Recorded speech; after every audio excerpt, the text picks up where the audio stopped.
지난 20세기 인류의 최고의 지성을 꼽으라고 한다면 그것은 알버트 아인슈타인 박사라고 하는데 이 일을 제기하는 사람이 별로 없을 것입니다. 어느 날 아인슈타인이 기차 여행을 떠나게 되었는데 영무원이 와서 차표를 검사하기 시작했습니다. 아인슈타인은 차표를 검사하니까 차표를 찾는데 주머니 여기 보고 가방을 뒤지고, 그러니까 영무원이 와서 아인슈타인 박사인 걸 알아보게 된 거예요.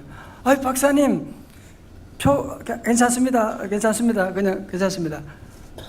그런데 이 아인슈타인 박사님이 계속 이 차표를 찾는 거예요. 주머니 뒤지고 가방을 이렇게 하고. 박사님 괜찮다니까요.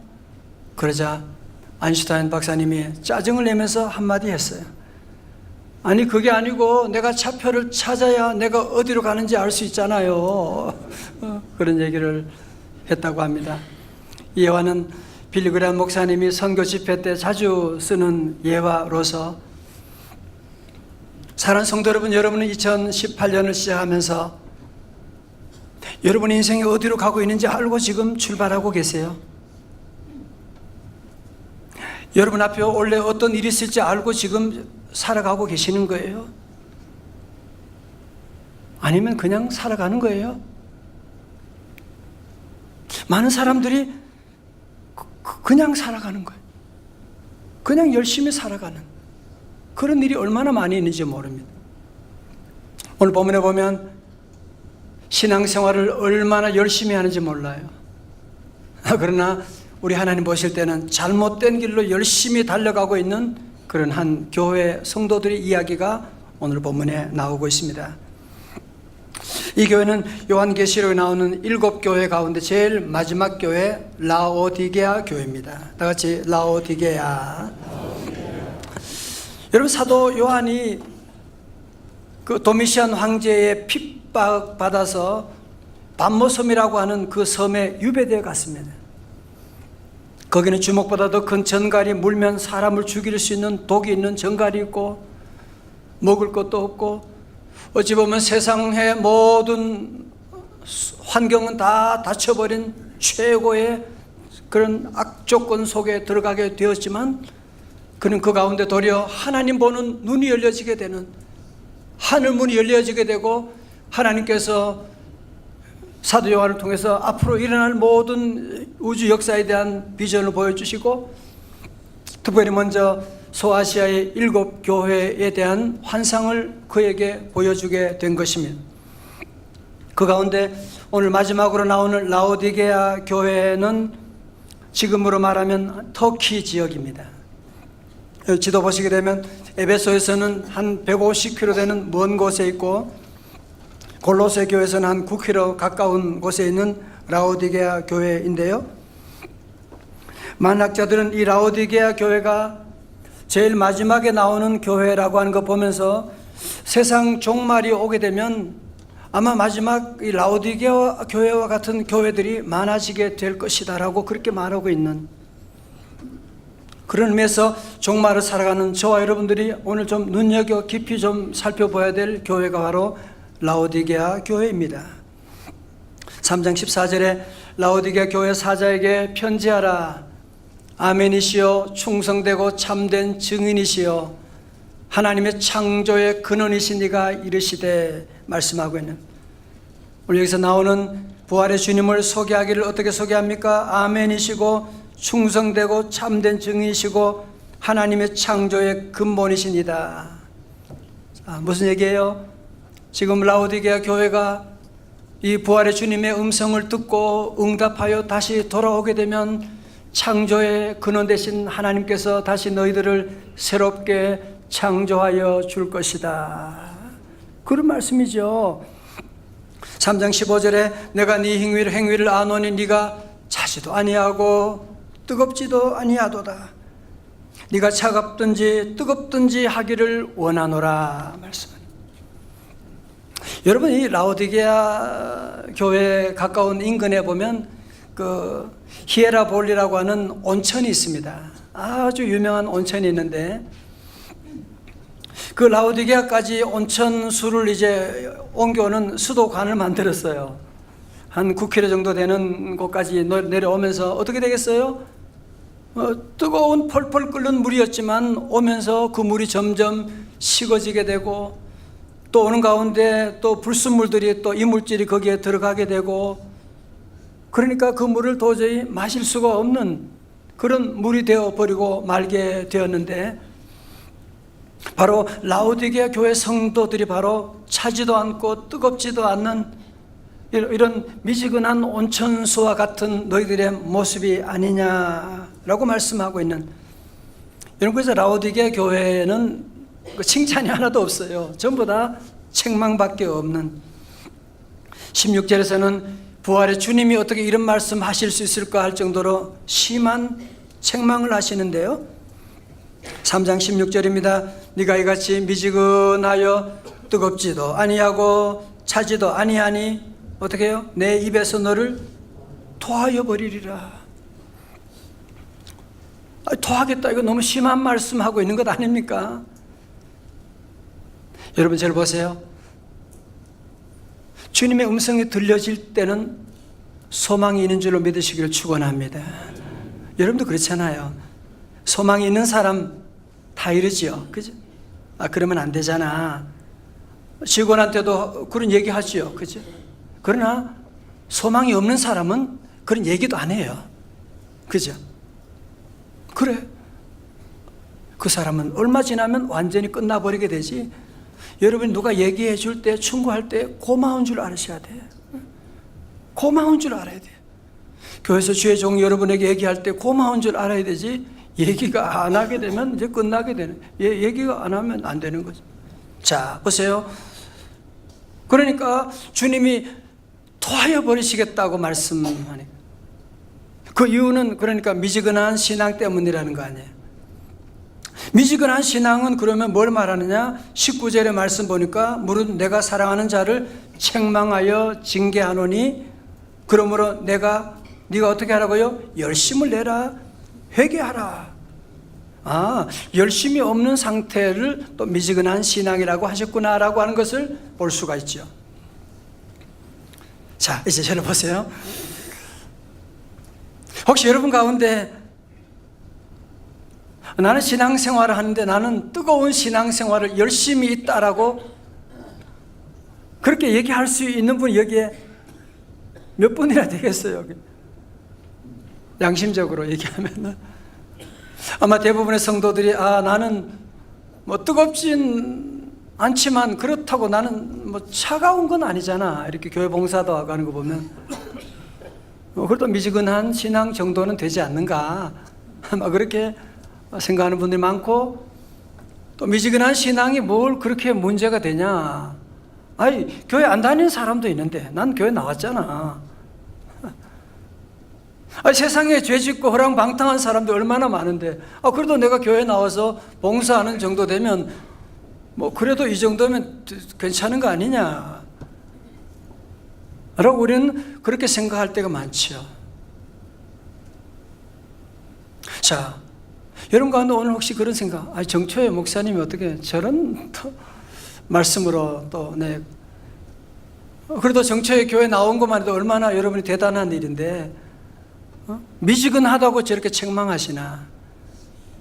여러분, 오늘 이 라오디게아 성도들이 편지를 받았을 때 심정이 바로 그러했어요. 부활의 주님이 어떻게 우리한테 그런 말씀을 하시는가? 왜냐하면 이 라오디게아 성도들은 이 자기에 대한 그 자만, 자기에 대한 만족이 대단했거든요. 얼마나 대단했는지요? 한번 보세요. 17절의 말씀 가운데 뭐라고 해요? 네가 말하기를 나는 부자라, I am rich, 부유하여 부족한 것이 없다 하나. 정말 라오디게아 교회는 성도들은 정말 부족함이 없는, 자절 보세요. 이 교회, 여기 라오디게아 도시의 특징이 뭐냐면 벌써 2000년 전인데도 거기에 금융업이 발달했어요. 월스트리트 같은 건 아니지만 금융업이 발달해가지고 은행도 있게 되고, 또 여기는 이 양모 산업이 발달해가지고 이 피복 옷을 만드는 패션 거리도 있게 되고, 그리고 또 유명한 것은 뭐냐 하면은 안약을 만드는. 그러니까 이 사람들은 돈도 있죠. 교회 생활도 잘하지요. 뭐 부족한 게 뭐가 있어요? 부족한 게 뭐가 있어요? 우리는 부족한 것이 아무것도 없다고 말하는. 그러나 우리 주님께서 영적인 엑스레이를 찍어보게 되는 거지. 그랬더니만 실상 저들의 모습은 전혀 다른, 저들이 보고 있는 것은 지금 허상을 보고 있는 것이고 실상을 보니까 뭐라고요?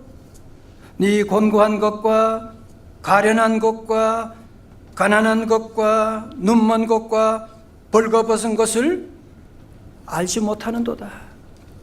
마치 벌거벗은 임금님 얘기처럼 시들이 벌거벗고 있는데도 그걸 모르고 있는 거야.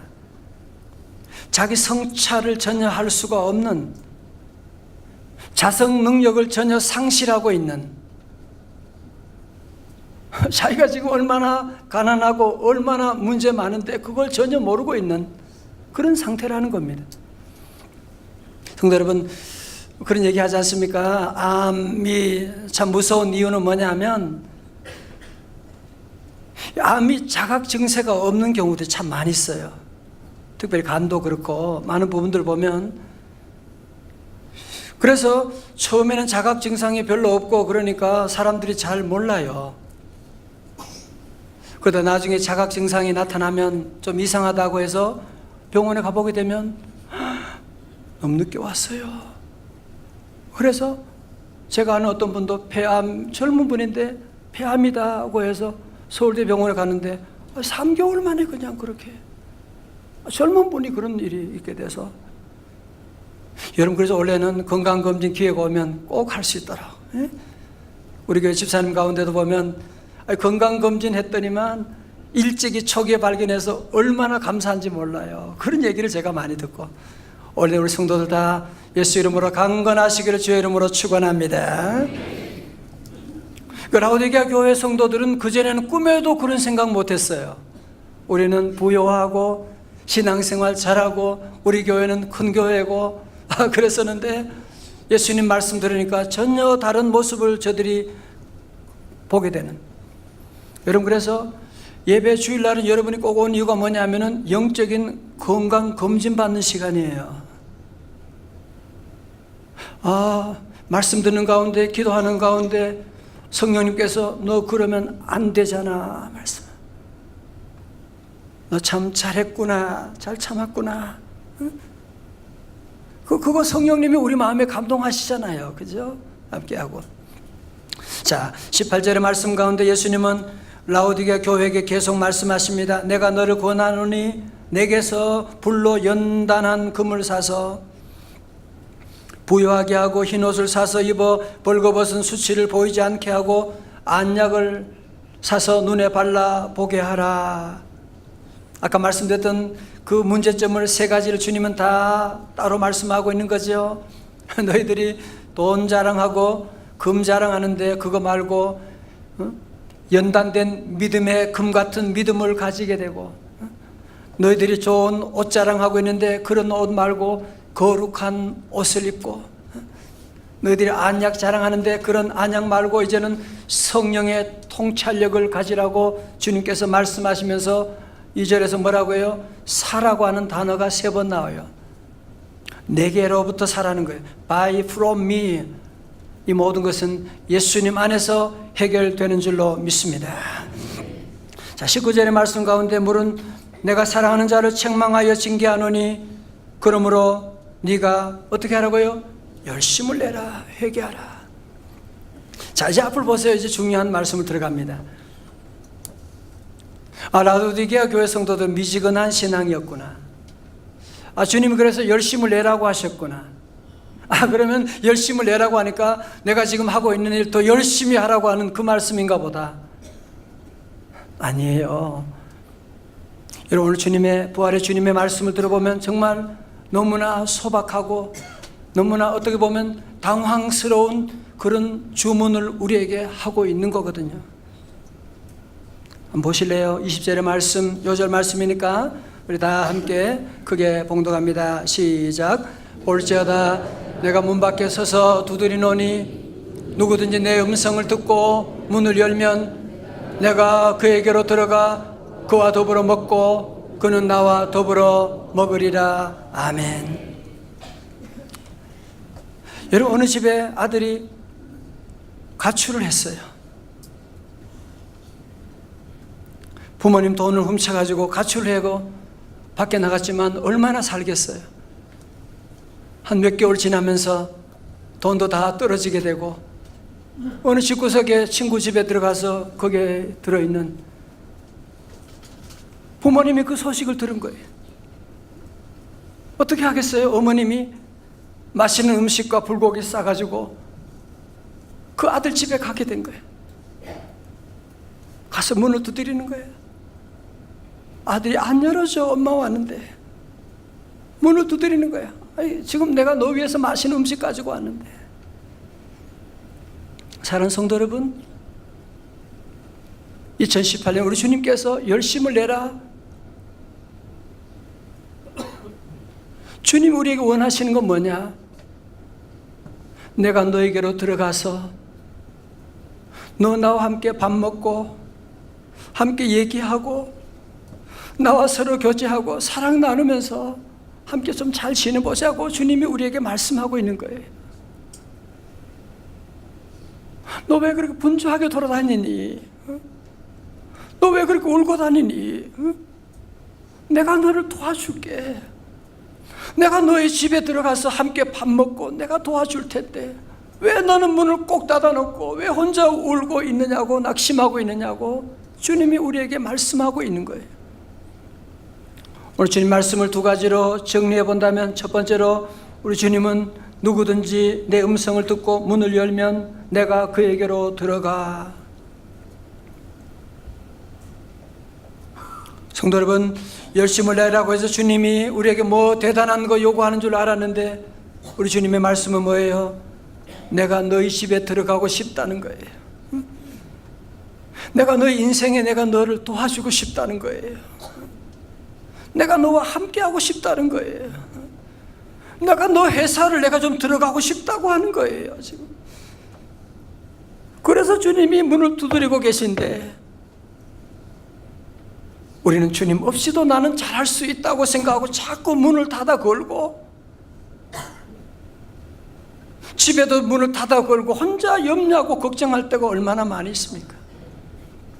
제가 여러분의 집에 신방 가면 문을 활짝 열어준 것처럼 여러분은 우리 주님을 찾아 어디로 갈 것도 모든 세상의 종교들은 내 노력으로 주님 찾아가 신을 찾아가는 거잖아요. 우리 기독교는 주님이 이 땅에 2000년 전에 인간의 몸을 입으시고 이 땅에 오시고 성령님을 보내주셔서 여러분이 할 일은 다른 거 없어요. 우리 마음의 문을 열고 내가 비록 누추하지만 마구간 같지만 주님 내 마음에 오시옵소서. 주님이 우리 문을 두들 때 문을 열면 내가 그에게로 들어간다고 말씀해 주셨거든.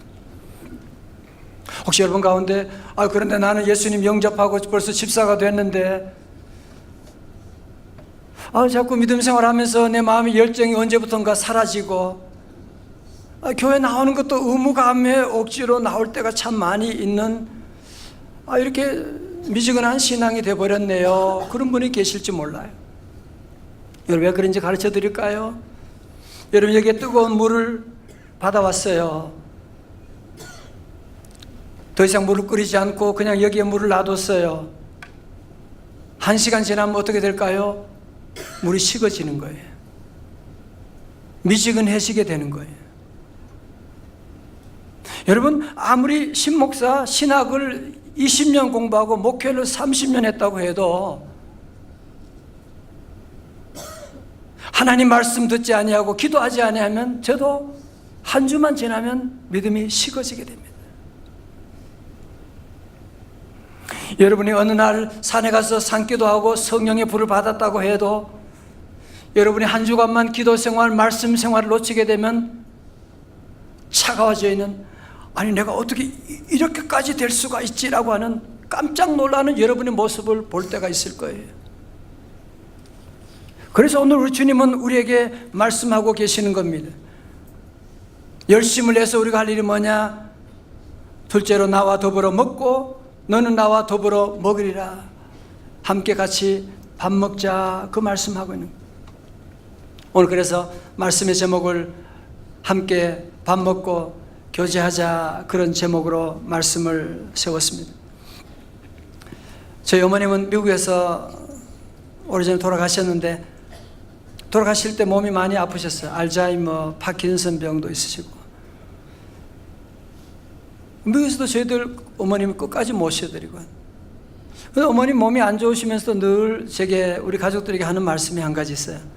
밥 먹었나? 물어보면 밥 먹어라. 늘 밥 먹었나 물어보시고, 그리고 끝까지 늘 기도하시면서 늘 고요히 조용하게 주일 아침에 하나님 부름 받으셨는데, 여러분 부모님들의 관심이 그거잖아요. 우리 자녀들 밥을 잘 먹어야 되거든요. 요즘 우리 아이들 건강에 여러 가지 적신호가 하는 이유 중 하나가, 전문가들은 그 얘기 하더라고요. 밥을 안 먹고 간식을 많이 먹어서 그렇대잖아요. 쌀밥을 먹고 밥을 먹어야 되는데 밥은 안 먹고 자꾸 간식만 먹으니까, 치킨만 먹고 그러니까 우리 온몸의 구조가 지금 뒤틀려지게 되는. 사랑하는 성도 여러분, 우리 주님께서 원하시는 건 뭐냐? 2018년에 여러분 모두가 다른 것 아니에요. 주님 말씀 읽고 같이 밥 먹고 주님 손잡고 춤추고 행복한 그런 삶을 살아가기를 원하고 계십니다. 할렐루야. 새해를 맞아서 우리 제12차 비전 축복 새벽 집회를 인도하면서 전 하루 한 끼씩 금식하고 기도하면서 하나님 주신 은혜가 너무 크고 또 많이 회개하게 되고,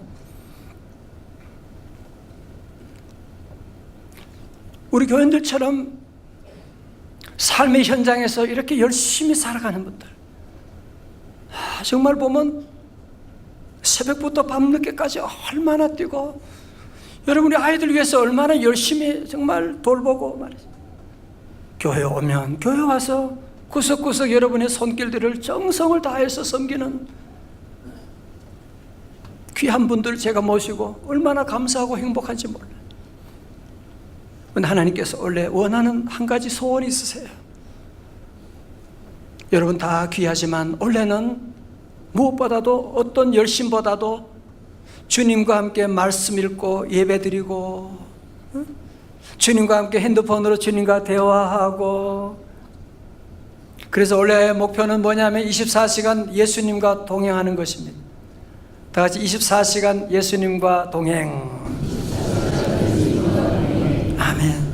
저도 회개 많이 했어요. 자꾸 요즘은 인터넷 뉴스 같은데 자꾸 거기에 안 들어가려 하는데 자꾸 거기에 들어가서 시간을 보낼 때가 너무 많이 있고, 주님 말씀 보는데 게으르게 될 때가 많이 있고, 하나님께 회개하면서 인터넷 뉴스도 이제는 제가 기도원에 가 있는 동안에는 절대로 그거 안 보는데 하나님께 회개하고, 원래 주님은 여러분과 더 많은 그 교제를 원하고 계세요.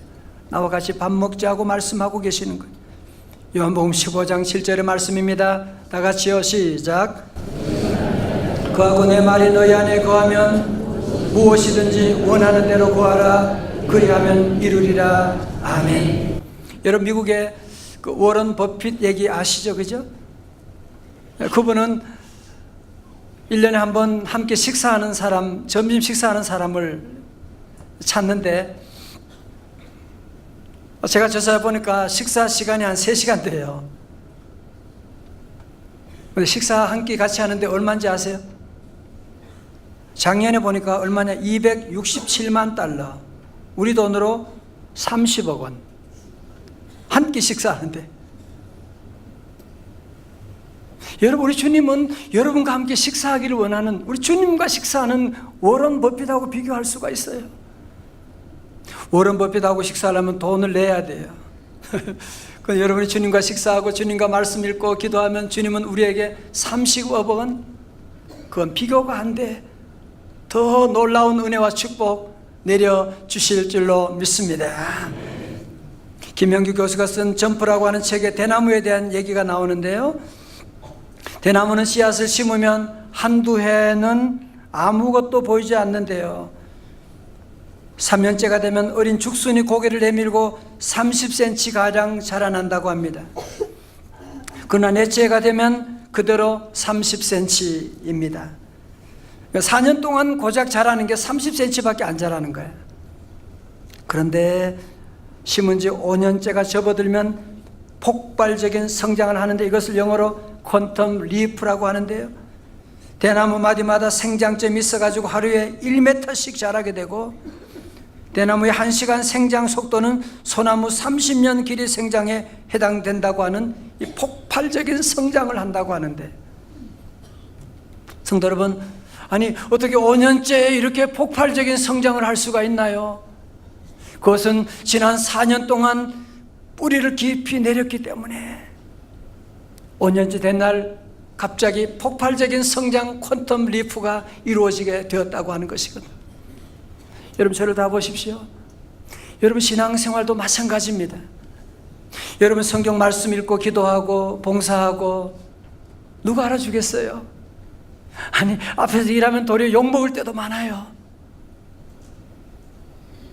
그러나 꾸준히 3년, 4년, 5년, 6년, 7년 하루같이 섬기고 나가면 어느 순간에 폭발적인 성장과 놀라운 일들, 퀀텀 리프가 이루어지게 되는, 여러분 직장생활도 마찬가지죠. 그죠? 처음 가서는 밑바닥 일하고 어느 누구도 알아주지 않는데, 공부하는 학생들도 마찬가지죠. 공부한다고 뭐 고생이지 뭐 좋은 게 뭐가 있어요.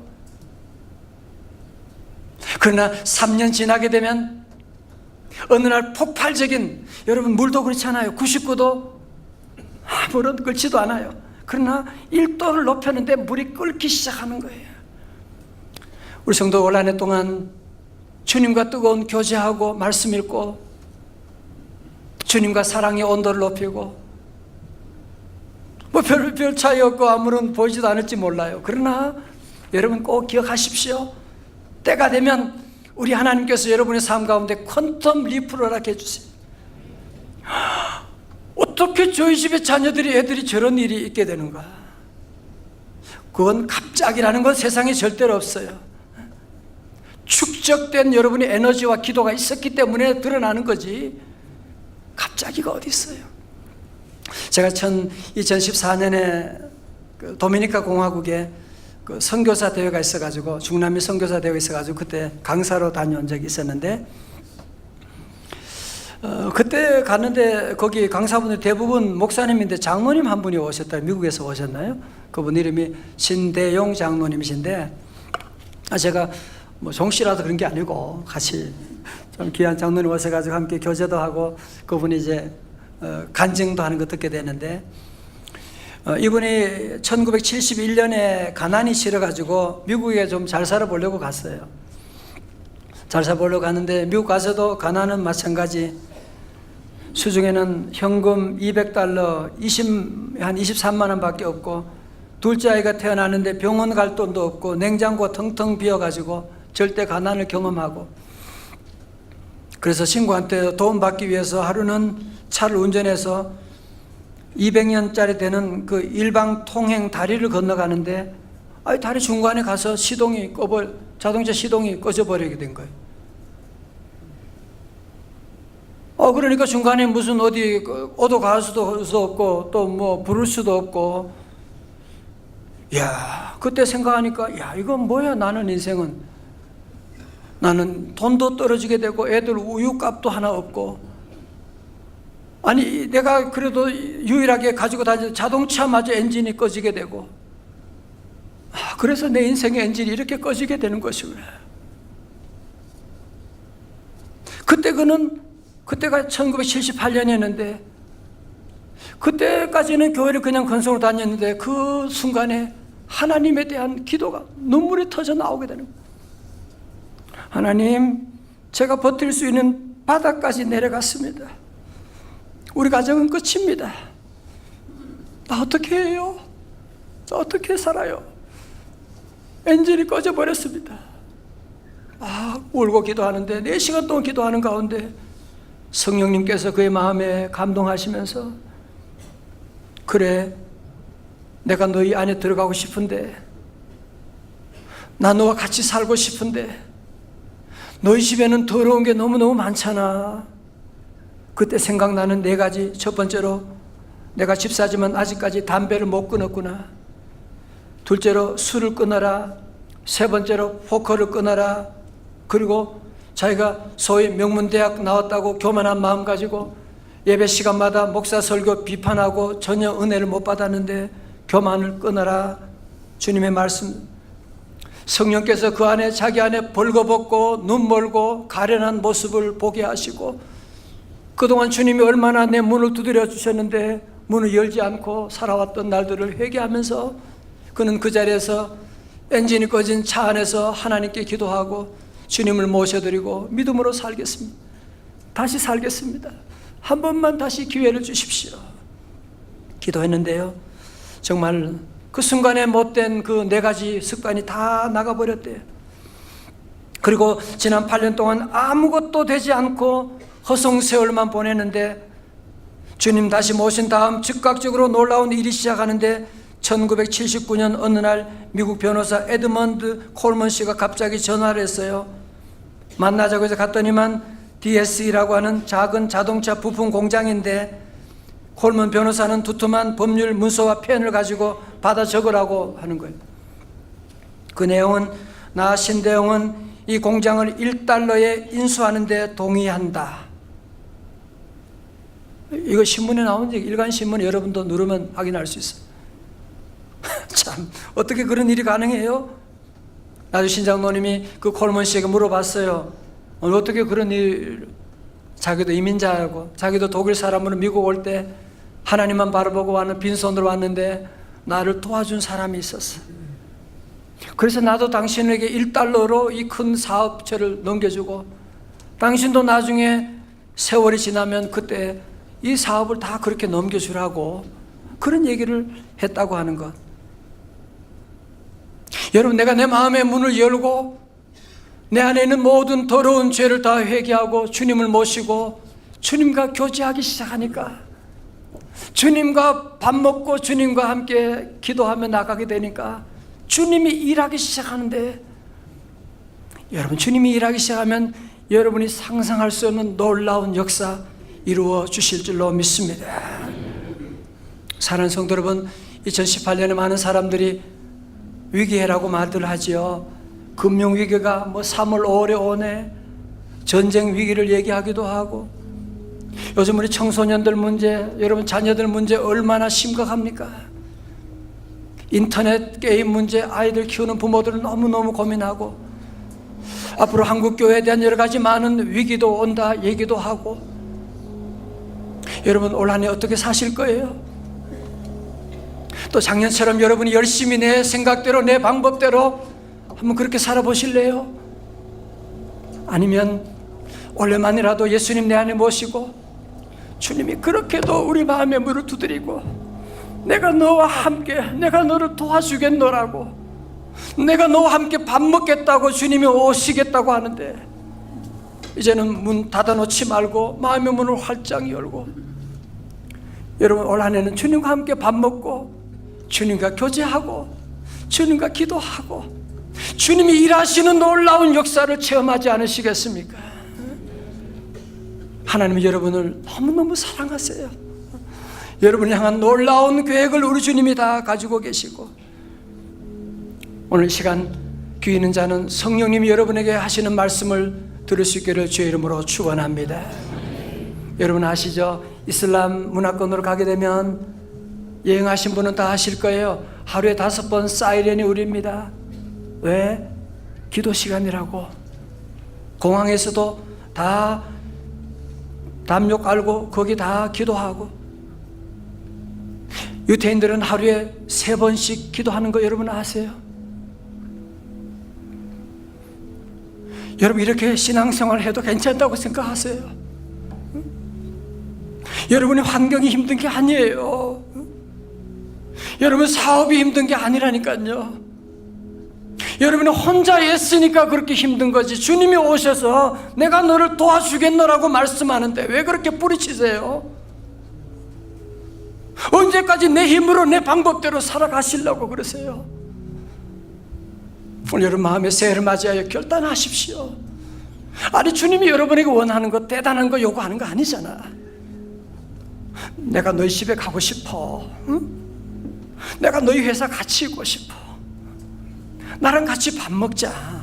같이 대화 좀 하자. 내가 너를 도와주리라. 2018년에 우리 모든 성도들, 우리 예수님과 동행하며 말씀과 기도로, 그래서 바이블 타임, 말씀 매일매일, 새벽기도 매일 주님 앞에 나오고 함께 기도해서 우리 주님이 일하시는 놀라운 역사 다 경험할 수 있기를 주님의 이름으로 축원합니다. 축원합니다. 일어나시겠습니다. 우리 함께 오늘 찬송은 작년에 불렀던 찬송 같은 찬송이에요. 함께 우리 시선 내게로부터 눈을 들어 주를 보기 시작할 때 주의 일을 볼 것입니다.